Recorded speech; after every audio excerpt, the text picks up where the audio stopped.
Well, Hollywood has cranked out thousands of westerns over the years, and with very few exceptions, the stories center around the cowboys and not the Indians. But that's changing, and some of the best work is being shot and produced right here in Oklahoma. Steve Shaw joins us now to explain. Steve. Rich, just last month, Netflix made two recent Native American movies filmed right here in Oklahoma, available all over the world. The OETA was there behind the scenes in Guthrie in 2014 when Chickasaw Nation Productions filmed an epic story about a woman by the name of Mary Frances Thompson Fisher, American music, culture, and film elites knew as Teata. My daughter has a gift. She can open up the eyes of the world to the Chickasaw people. Teata was an entertainer during a time when the type of subject matter that she used for entertainment, which was Native American culture, history, songs, dance, language, was being discouraged by the federal government. Jeannie Barber is Creative Development Director for Communications for Chickasaw Nation, which boasts 70,000 citizens nationwide. Barber spent years researching the movie Teata, which was first released and won awards in 2017. What will you do next? Maybe New York? Broadway? She wanted to see the world, and she wanted to be an entertainer, and it was important to her to try and become a Broadway actress. She was very talented, and she, was able to earn her own way. Her father had hoped that she would stay at home, though. So throughout her life, he was concerned about her well-being. Is she safe? Speaking of her father, yet they are all one bird. So with men, they're all one people. Fans of the most popular TV show on the planet right now, Yellowstone, should recognize the actor who played Teata's father in this film. Gil Birmingham, what a talent, and just a fun guy to be around.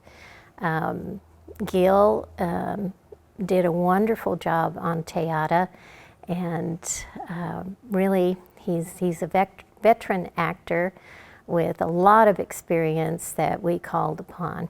And I'd like to mention the fact that the tribe really tries to place Native actors in Native roles, because you don't always see that. Gil Birmingham is Comanche, by the way. As for Mary Frances Thompson Fisher, she was born in Indian Territory in the late 1890s and lived for just shy of 100 years. Her career as a Broadway entertainer and Native American storyteller took her all over the country and spanned 60 years. Teata never had children. She often said, her nieces and her nephews were her children. And she made them feel like they were truly special people. One of Teata's nephews has had quite a career of his own. She is an aunt of Congressman Tom Cole here in Oklahoma, and he has a great deal of information about Teata from the family side of things. After her husband died, Mary Frances Thompson Fisher eventually returned to Oklahoma City, where she passed away in 1995, also where she was inducted into Oklahoma's Hall of Fame 38 years earlier. A generation before Teata. What's your name, Indy? Montford Thomas Johnson.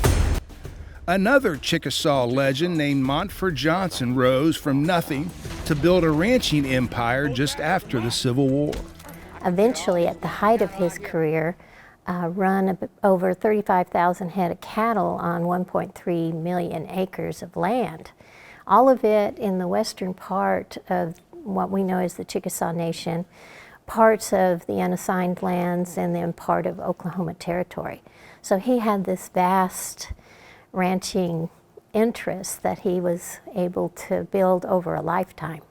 Jeannie Barber also researched the movie Montford, the Chickasaw Rancher. He overcame a great many obstacles, not only in his personal life, but there was weather, there was disease that was common during that time period, no doctors around. So you had to learn how to really, operate on your own during this time period. Montford Johnson only lived to be 52 years old, but what a life.